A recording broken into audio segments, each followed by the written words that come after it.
All right, y'all, it's another day with looking through the glass, and we have me, Giselle, and we have Sela, and we have a guest, and her name is Nancy, and she is a relation, I can't even say the word, a relational life therapy coach. And um, honestly, we're Going to gonna be put talk, on the spot today. yeah, We're going to talk. We're going to talk mother-daughter healing and how that relationship, how it works. And Nancy's going to help guide us through some things. How's about that? that works for me. Well, how about we start with this? Nancy, would you like to explain what the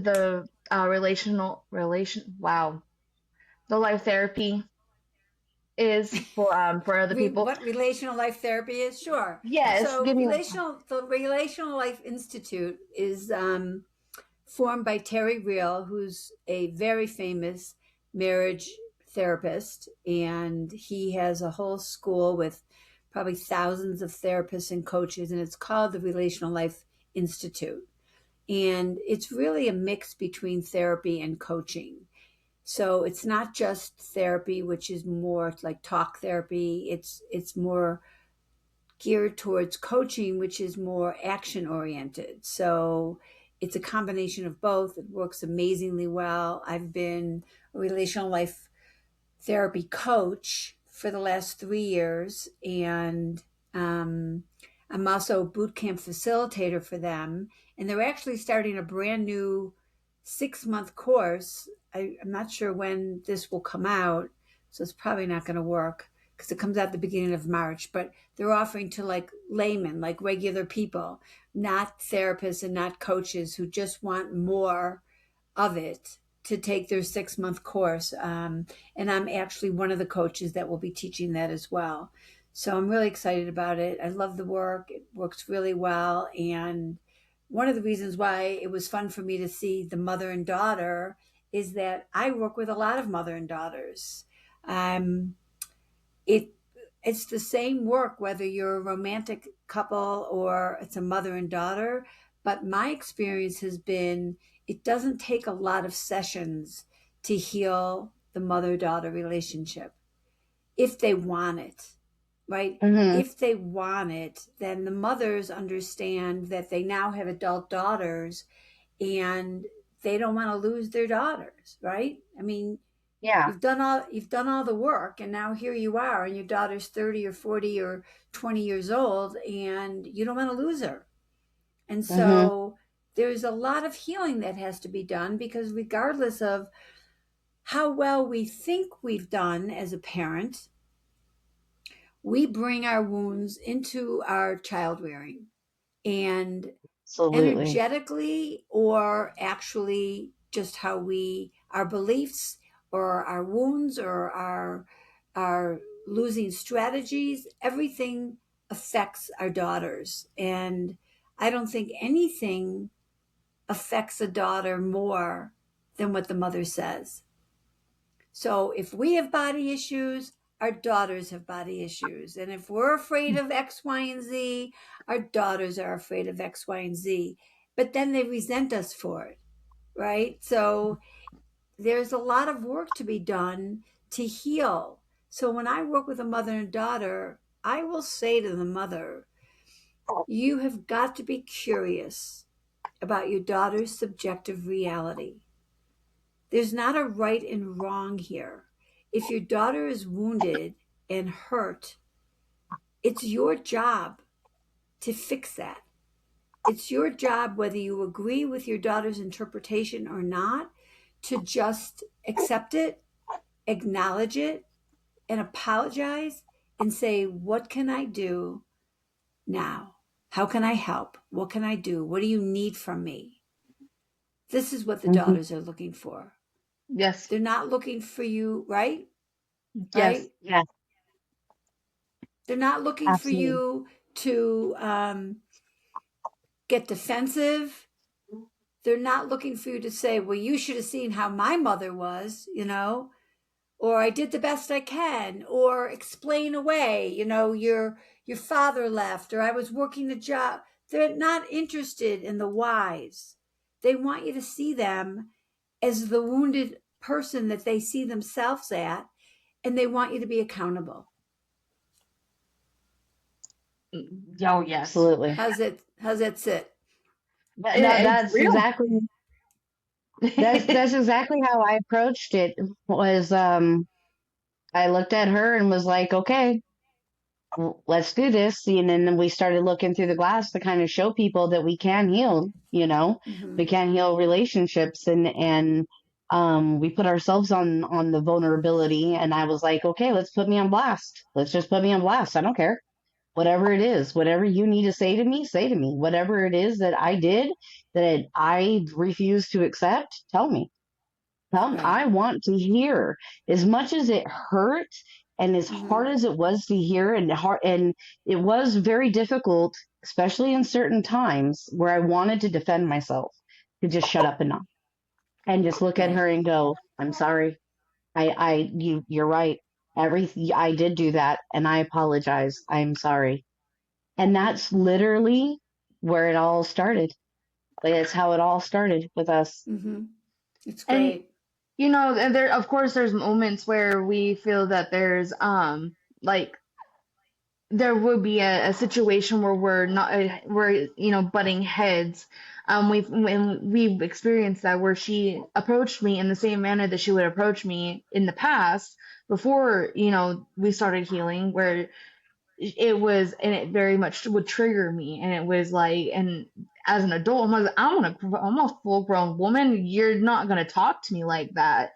And but I took a couple days to help process, because I was like, that really hurt. And she realized and seeing how much that really hurt me. And then we finally sat down and talked, and she apologized to me, and and we talked it out.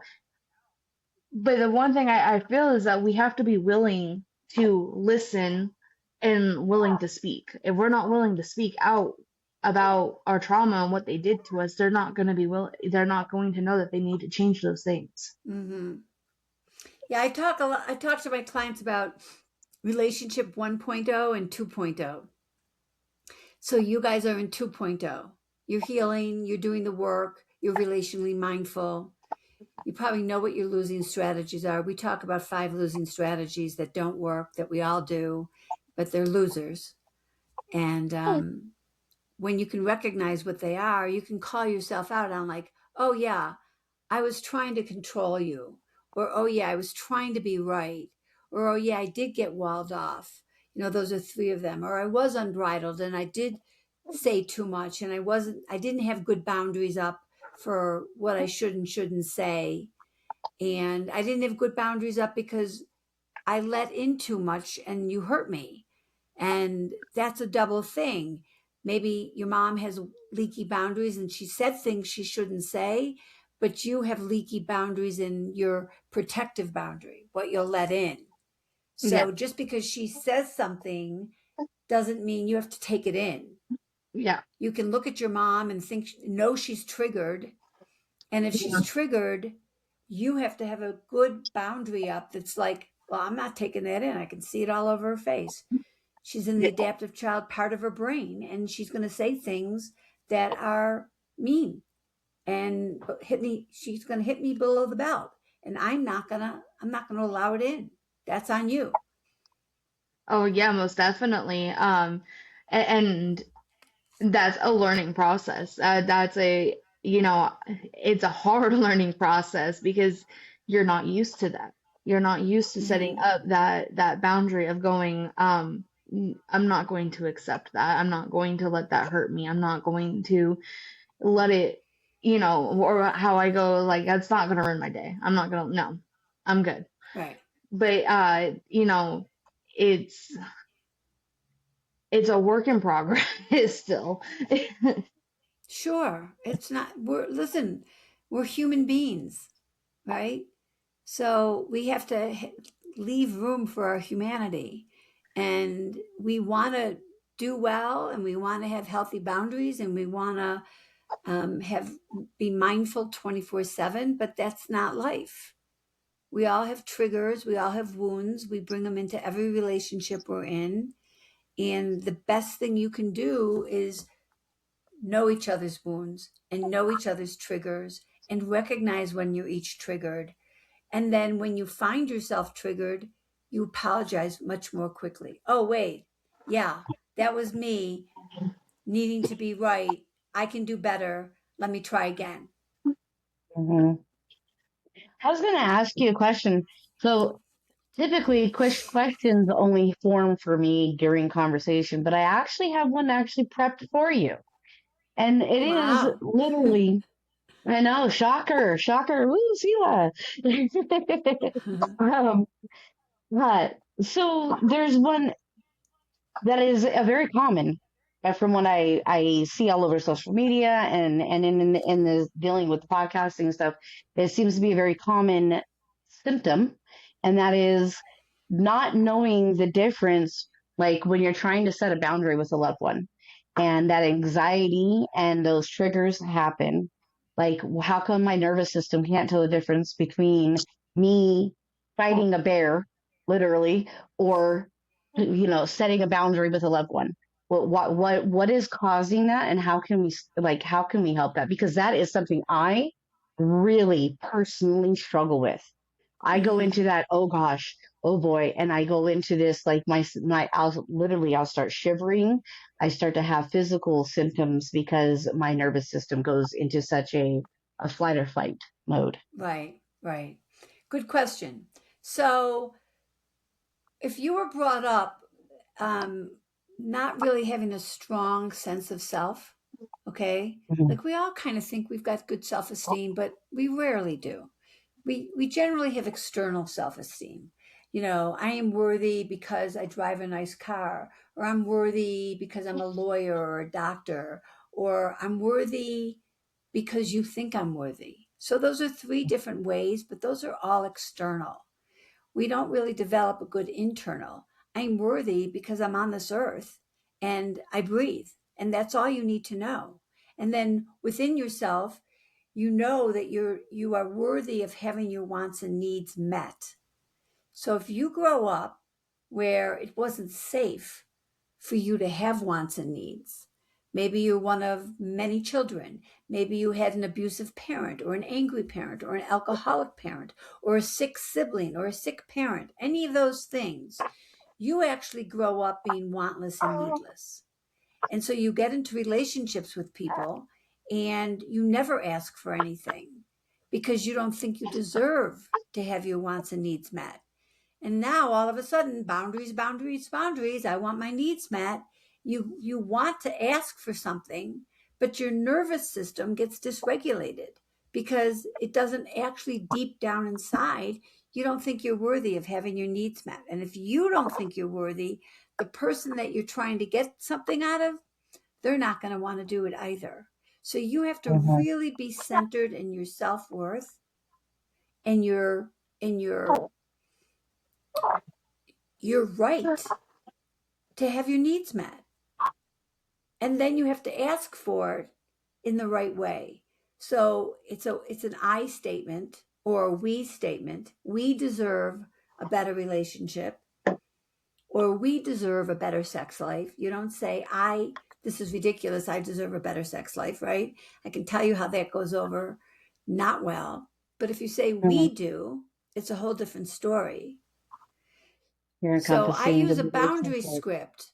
What? I missed that. I said that then you're encompassing the relationship, not just self. Yeah. I use a boundary script saying, I feel X. When you do Y, would you be willing to do Z? I feel disrespected when you leave dishes in the sink. Would you be willing to Hmm. just put them in the dishwasher? That's a request. It's not a demand. You have to have no attachment to outcome because they may say no. I'll do it at the end of the day. Just leave them. You know, you're being impossible. I'm working really hard. Whatever they want to say. But you use an I statement. You make it about you. This is how I feel when that's happening. Somebody else might not feel that way, so it doesn't make the person wrong. Somebody else might not care if there's dishes in the sink all day long, but I do. So that's actually on me as much as it's Mm-hmm. on the person who's leaving the dishes in the sink. So you make a request. It really bothers me. Might not bother your last person in your life or the next person in your life, but it does bother me. Would you be willing, knowing that I know you love me and I know you don't want me to be upset, would you be willing to do that? I think have it like trying to give a solution with it helps because a lot of people just go, I feel this way, but there's no solution ever that comes afterwards. And you're offering, You need an yeah, ask. it's a, I feel that that's what helps Mm-hmm. a lot of situations. And you can also add, what do you need from me so you can do that for me? Now they get to get something out of it too. I need you to remind me, or I need you to leave a sticky note, or, I need you to let me know Mm-hmm. when you're coming home so I'll quickly go do the dishes, whatever. But Mm-hmm. you give them, you want to give your partner or your coworker or your daughter, whoever you're talking with, you want to give them a way to succeed. You want to help them deliver what you need. Instead of just going, this is on you, because it's actually on Yeah, us too, yeah, because it's yeah, what we yeah, want type thing. right. And so, Okay. I mean, the main answer to your question is it's an inside job for you. You have got to Mhm. be centered in your self worth, and that you're just your human right to have your needs met. Yeah. And Well, go ahead. no, go ahead. Oh, I was going to say, you know, some people don't want to rock the boat, but then you're going to live in the world of resentment, and eventually you're going to rock the boat in a horrible way because you're going to, like a beach ball in a pool, you're going to push it down and push it down and push it down, and then it's going to come flying out of the water and it's going to splash everybody at the most inappropriate time. That's what Mm-hmm. happens. So it's my opinion that conflict avoiders cause the most conflict. Mm. Yeah. Sit on that one for a moment. Yeah. Because they hold it in, but then they erupt at the worst Erupt. possible time with so much energy that has nothing to do with the thing that just happened in the moment. Mm-hmm. As I definitely was that pushing that beach ball, The push beach that beach ball ball. popper. Yeah. Yeah. I definitely was a beach ball popper, 100%. Now through the years, I have been able to step away from that beach ball process and learned to sit in whatever I'm feeling and learned to identify it. Mm-hmm. And instead of reacting, and having reactions and an abrupt, explosive reactions, I've learned to just kind of sit in it. And it's almost scary to the amount of calm that I have inside of me now compared to what I used to have. That's great. Like the calmness is almost like, whoa, I've always had this ability to be this calm. Like I've always had the ability to be this calm. I just needed to work on my own shit. you know? Yeah, but so then you didn't really always have the ability. It took you a lot of work to get there, to understand Yeah. what your feelings and your emotions and the reactions your body were having. You had to learn that. So Hmm. you Well, I've took always your ignored. wounds. Yeah, you took your wounds and you helped heal them. So, bravo for that. Oh, thank you. Thank you. You're welcome. Do you have a baby girl or a boy?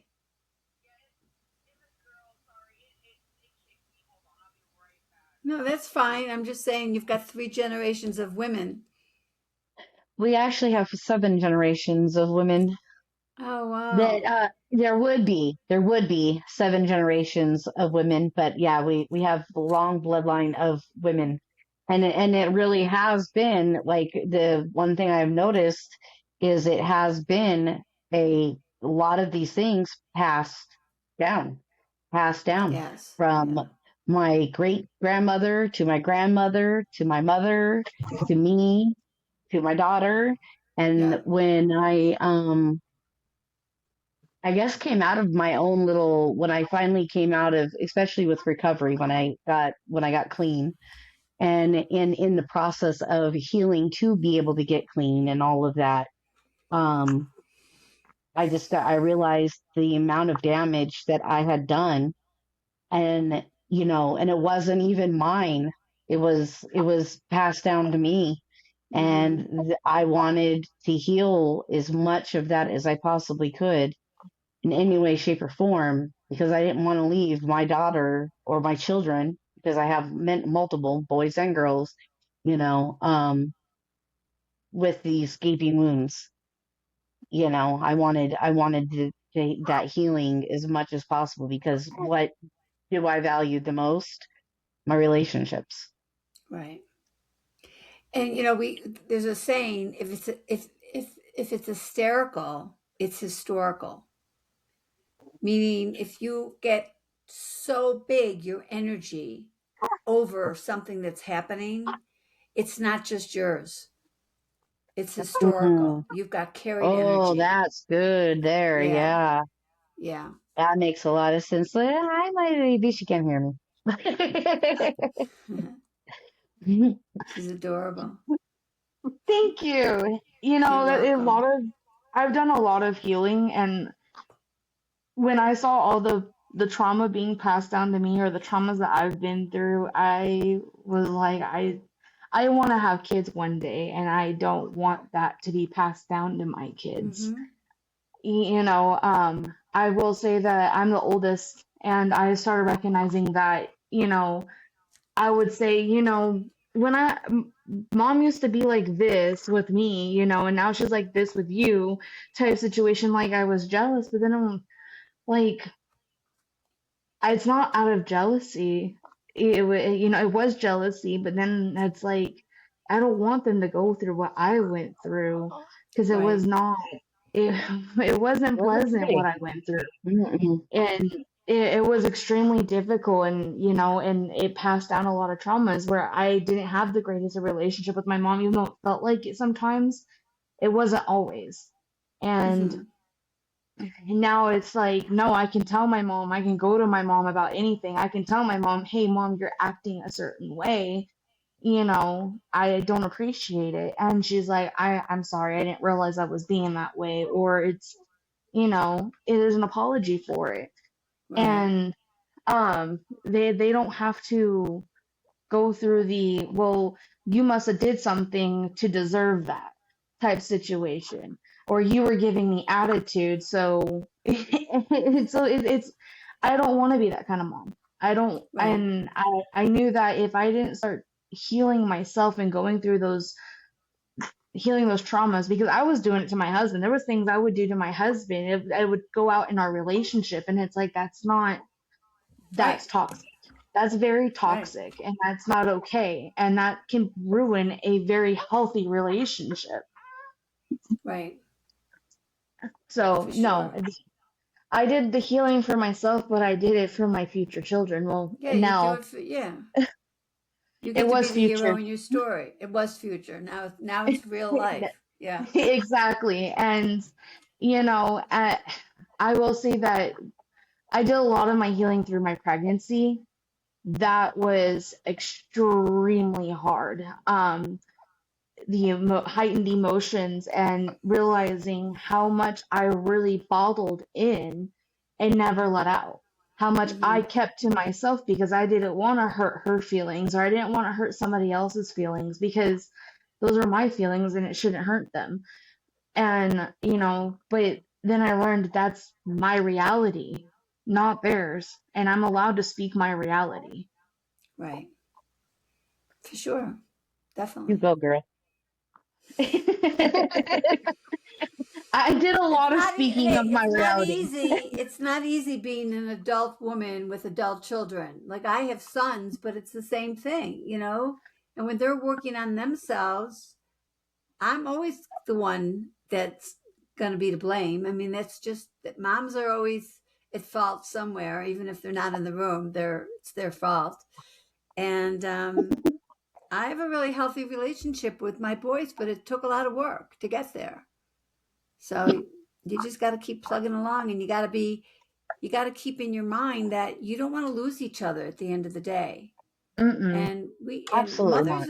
mothers and daughters and sons, we trigger each other because a lot of the things that we see in ourselves, we see in them, we don't like in them. We've disowned their quality. Oh, I'm not that. But we are that, but we don't think we are. And so we get triggered from them all the time. And it takes a lot of work to be able to recognize that we're mirrors of each other. If you've got a quality, I've got it too, because we're in the same family. And I'm just Hmm. not owning mine, but it's there. And so Oh it's yeah. just an opportunity to look at yourself and own that quality so you stop getting triggered by each other for doing it. Like, oh yeah, Oh I yeah. do that. That is so common. And then I go, oh God, I'm becoming my mother. Right. And we do. Unless we work on it. Right. We Yes. do. It, We but We it's really do. taking that do. recognition. You got to take that recognition and accept it and go, okay, what am I going to do to change that? What am I going to do to make sure that doesn't get passed down to my next kid, to the Yeah. next Yeah. one? Because that's all it is. That's all that happens. Just like I think we talked about it in another with another guest. The well, you better quit your crying, or I'm gonna give you something to cry about. I'm going to give you something to cry about. Yeah. Yes, I used to that's get such a that. common one.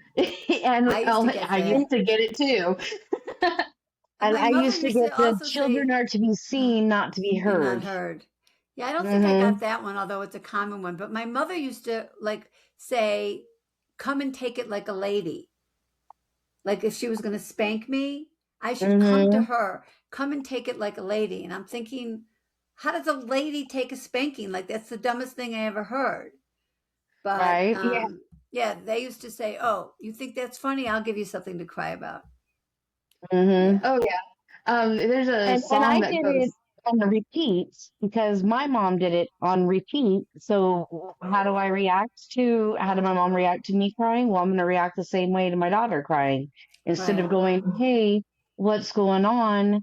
What's this and that, and also, I was caught up, caught up in life.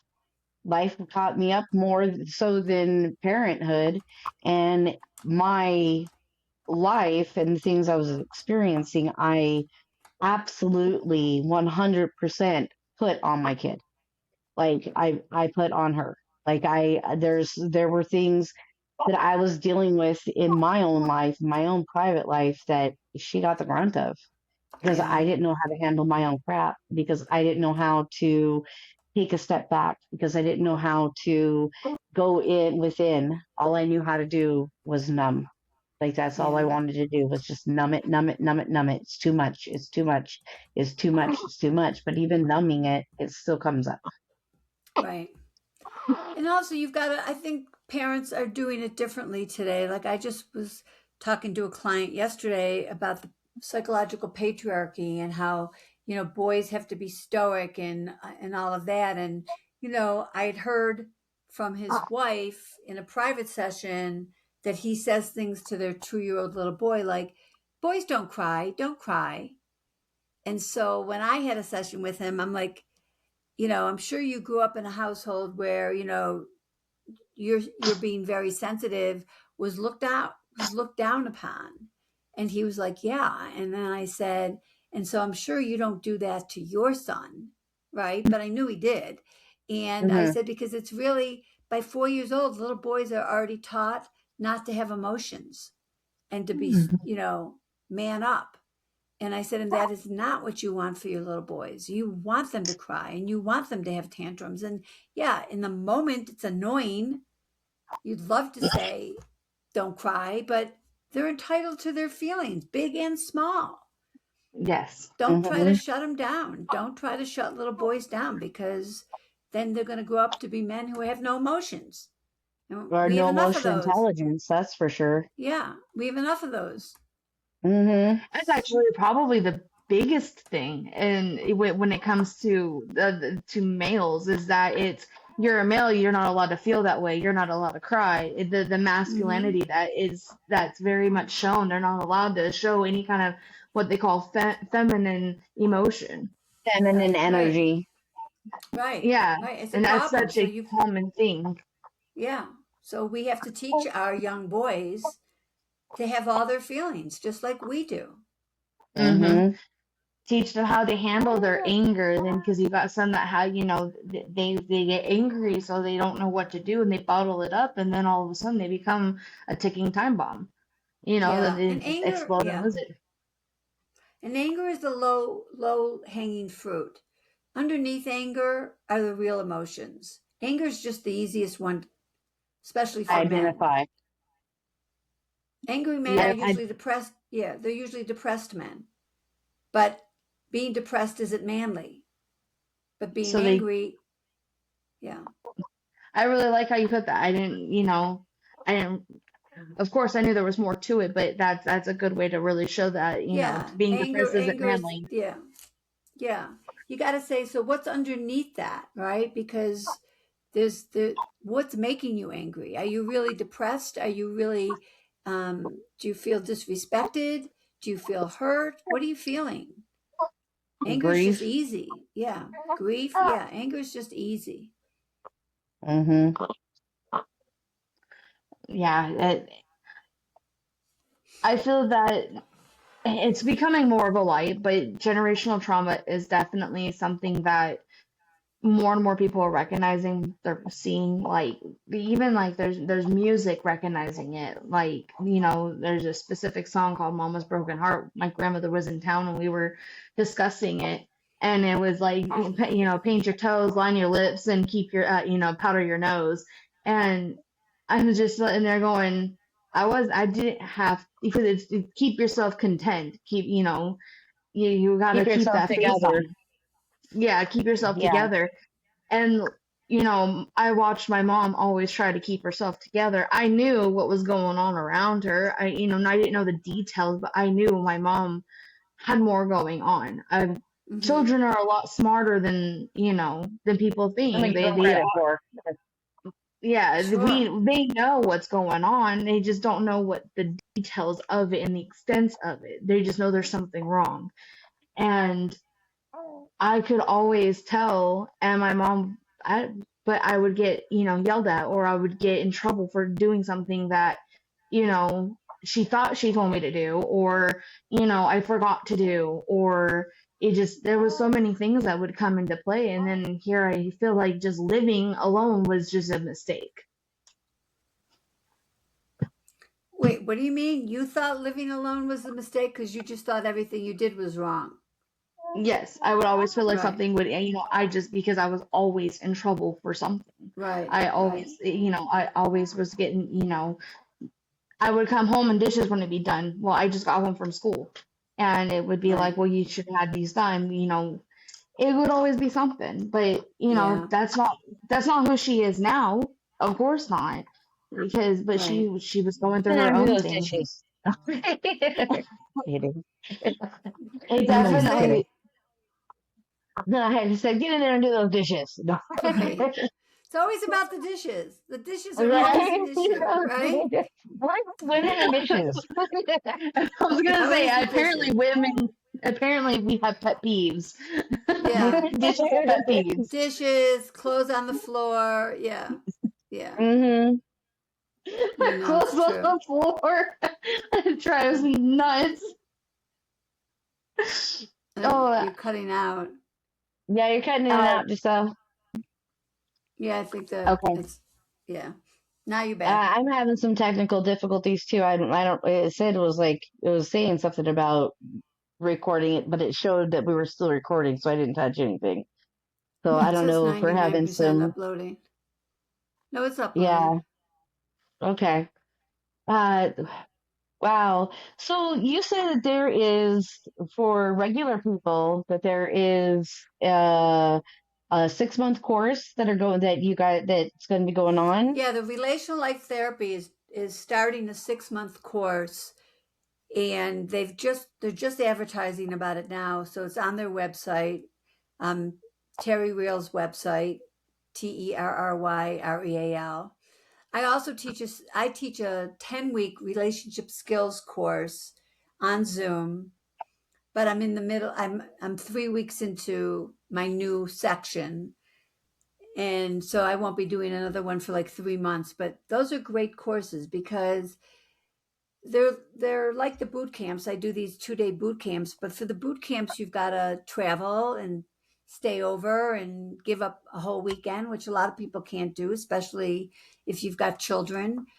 But most people can figure out how to spend from 6 to 7:30 at night once a week on a Zoom call with, 18 other people, and they love it. They love the work. It's not as deep dive into your own inner child, although there is. So you're definitely learning the triggers and the losing strategies, and then I teach you the winning strategies, and it's really fun to watch people in community because then I put them into small groups so that they can talk about things privately, right? Because nobody wants to just talk to strangers in a big group in the beginning. They have to warm up, so I put them in these small little groups, and when it's time for them to come out, nobody wants to come out. They love those little groups, and they love it because they're seeing that the exact problems that they're having, so is everybody else.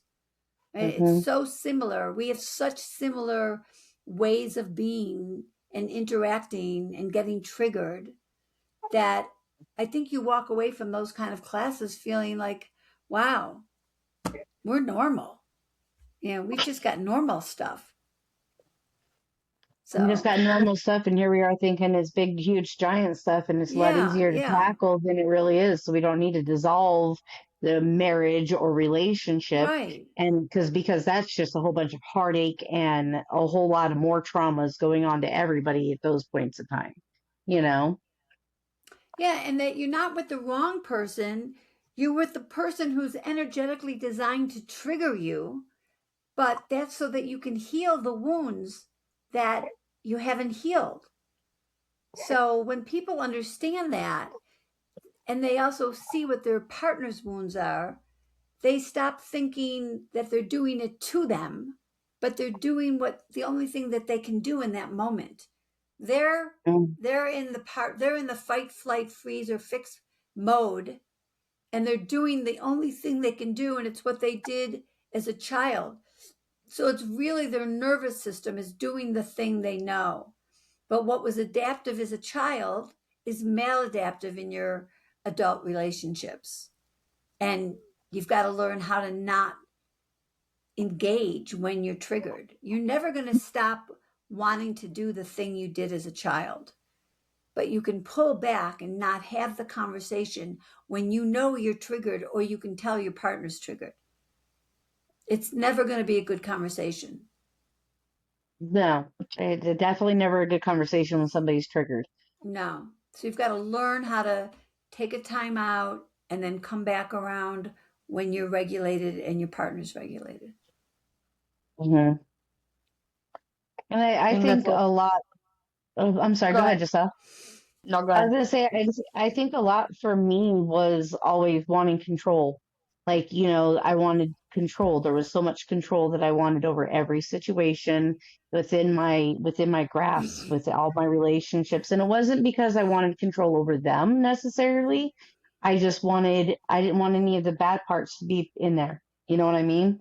Like I was so ashamed of all the bad parts. It was like anytime any remnants of one part of my shadow part or my dark parts that came out, I would immediately go into this defense. It was an Mm-hmm. immediate automatic response that I've had to learn to undo. Like I've literally Yeah. had to learn how to undo these things. you try to control because your nervous system wants regularity. Your nervous system can only feel safe if you can control your environment. And that's what it is. So it was less about Hmm. needing to control other people, although that's what it comes out looking like. But the Hmm. reality is that's what your nervous system needs for you to be safe. Control the Mm, reality around me. Right. Yeah. I have that problem myself. Yeah, so we all have, a lot of us have it, but you can learn to let go of the need to control it because it just makes resentment in other people. So that's why it's a losing strategy. It doesn't Hmm. help your relationship because it creates resentment in other people. It really does. And then now they have their traumas they have to work through. Right, right. So Nancy, you give 10-week courses. You also give 2-day retreats. Where can we get this information? Because I know that there's a lot of other people out there that are wanting to rekindle their relationships, their marriages. There's a lot of people that are wanting to, the whole world is going through this phase of trying to rebuild relationships or let go what no longer serves us. But also, in this case, trying to save relationships instead of letting them go. Where can we get this information at to get a hold of you or to Yeah, register or? everything's on my website at nancypickardlifecoach.com. So any upcoming courses that I've got are there. A free discovery call to see if you want to work with me is there. Following me on Instagram or Facebook. I do reels 2, 3 times a week and probably post like 5 times a week. And I give away a lot of information. So just follow my reels and you're on your way to healing your relationship without even meeting me, right? Because I give away a lot of information. That's Well, you did fantastic. here. You gave Yeah, a you lot of did. And I information do here. podcasts. Yeah. Yeah. No, I think you definitely gave me a lot of a different perspective on things or things that I can see that I still need to work on, and the tools. Yeah. It's We're something all that a work in progress. we all It's all we part of the really human are. experience. Yeah, Yeah, for it's all part sure. of the human experience that we've all signed ourselves up for out here. We're all human. I really appreciate you being so open and honest because you put your own how you had to work with your relationship with your sons and everything. And what I just have one question: what made you decide to become a relationship life coach? Well, I became a coach about 13 years ago. And then I started reading Terry Real's books, and it was his last book called Us, when you and I become us and us, that I heard him talking about his therapists and his coaches.